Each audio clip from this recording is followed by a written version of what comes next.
বর্ষার প্রথম দিন রোহিত ছাদ থেকে নামছিল। হঠাৎ পাশের বালকনিতে চোখ পড়ে যায় তার।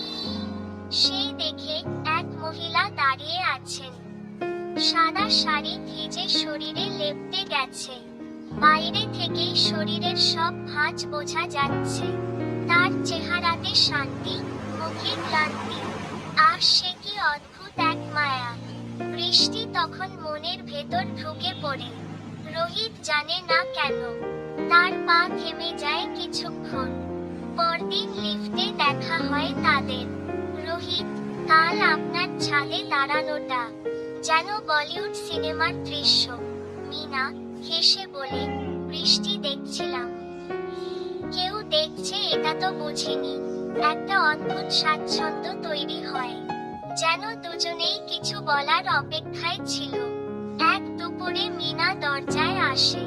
মিনা, বাড়িতে গ্যাস নেই, একটু দুধ ফুটাতে পারি আপনার ওভেনে?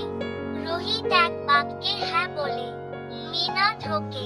শাড়ির আঁচল পেছনে বাঁধা, গলার নিচের ঘাম চিকচিক করে। দুধ ফোটাতে ফোটাতে বলে, সব সময় একা থাকেন? রোহিত একবার তার দিকে তাকিয়ে বলে, সবাই থাকলেও মন তো সবসময় একা। চোখে চোখ পড়ে।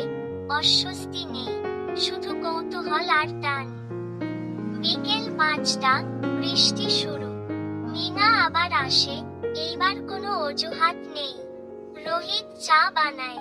মিনা বলে, অনেকদিন কেউ এভাবে আমার দিকে তাকায়নি। রোহিত, তোমার চোখ একা হয়ে গেছে, আমি তা বুঝতে পারি। চা ঠান্ডা হয়ে যায়। কথার ভেতর জেগে ওঠে শরীর। বৃষ্টি বাড়ে। হঠাৎ বিদ্যুৎ চলে যায়। ঘর অন্ধকার। রোহিত মোম জ্বালায়। সেই আলোয় মিনার চুল ঝরে পড়ে ঘাড়ে। রোহিত ধীরে ধীরে কাছে আসে। রোহিত, আস্তে। তুমি চাইলে আজ আর কেউ জানবে না। মিনা চোখ বন্ধ করে ফেলে। ওদের ঠোঁট এক হয়। চুল ছোঁয়া, গলার নিচে কাঁপুনি, হাতের ফাঁকে হাত।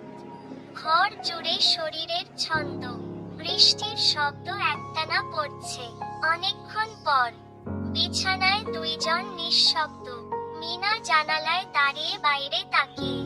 মিনা, আমরা ভুল করলাম। রোহিত, যেটা সত্যি লাগে সেটা ভুল হয় না। বিছানার পাশে ওড়না পড়ে থাকে। জানালায় পর্দা উড়ছে। পরদিন দরজার নিচে এক চিরকুট, এর থেকে বড়, আমি ফিরে যাব আমার নিয়মের ঘরে। তুমি জানো আমি সুখী নই, কিন্তু আমি বাঁধা। কিন্তু তুমি আমাকে অনুভব করেছো, সেটা সত্যি। মিনা রোহিত জানে এটাই শেষ ছিল। কিন্তু ওই দুপুরটা তার জীবনের চিরন্তন ভেজা গল্প হয়ে থাকবে।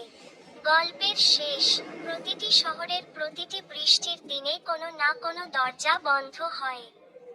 আর শরীর ও মনের গল্প চুপচাপ রয়ে যায় শুধুই জানালার কাছে জমে থাকা ফোঁটার মতো।